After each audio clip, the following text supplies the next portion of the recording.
Je voulais parler de l'importance de notre enfance dans nos vies d'adultes et particulièrement lorsque nous étions enfants, notre rapport aux autres. Je vous donne un exemple très concret pour que ça puisse vous parler.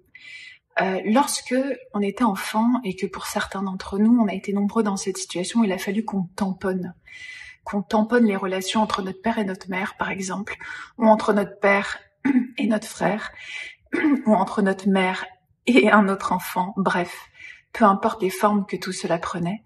Mais lorsqu'on a eu ce rôle, cette intuition enfant, d'intervenir dans les relations conflictuelles pour éviter les conflits, pour éviter la violence, eh bien, ce rôle, cette répétition de faits, cette répétition de réactions, c'est ancré en nous.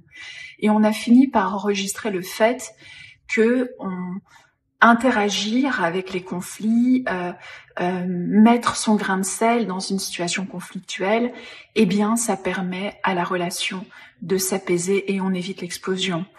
Mais lorsqu'on est adulte, mais on ne change pas nos programmations. Ces programmations sont toujours là.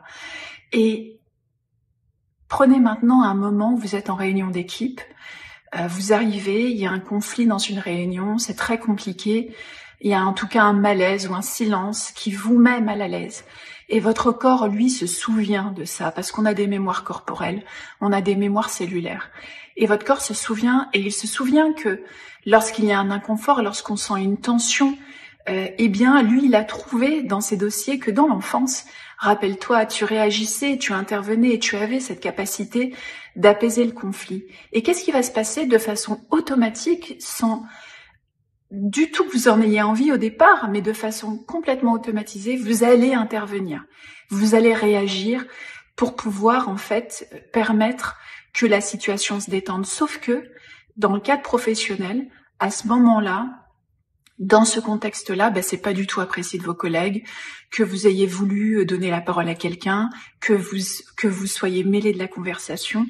Et donc, alors que votre subconscient, finalement, a pris le pilote automatique pour apaiser la situation, pour revenir, en fait, à une situation apaisée où tout se passe bien, en fait, ça a généré tout le contraire. Votre collègue vous dit, mais pour qui tu te prends?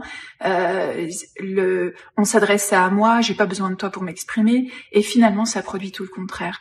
Pourquoi je vous parle de ça? Parce que ça montre vraiment, vous savez, quand on parle de l'enfant intérieur, beaucoup de gens rient de ça, en se disant, mais l'enfant intérieur, ça veut rien dire, c'est quoi ces trucs-là? L'enfant intérieur, c'est ça. C'est un pilotage automatique qui se met en œuvre au-delà de vous, au-delà de l'adulte. Parce que l'adulte, lui, il est parfaitement conscient que c'est pas à lui d'intervenir.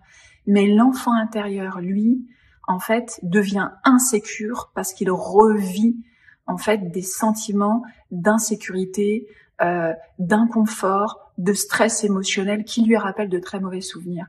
Donc, pour beaucoup de personnes qui ne comprennent pas l'enfant intérieur, je voulais donner cet exemple-là pour voir que ça a une réalité très profonde, c'est très puissant.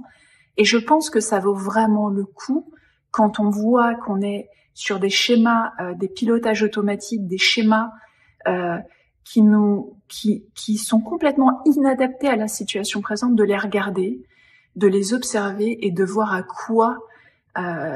dans quoi ça racine dans notre enfance pour enfin nous en libérer et arrêter d'être les marionnettes, en fait, de nos traumas de l'enfance.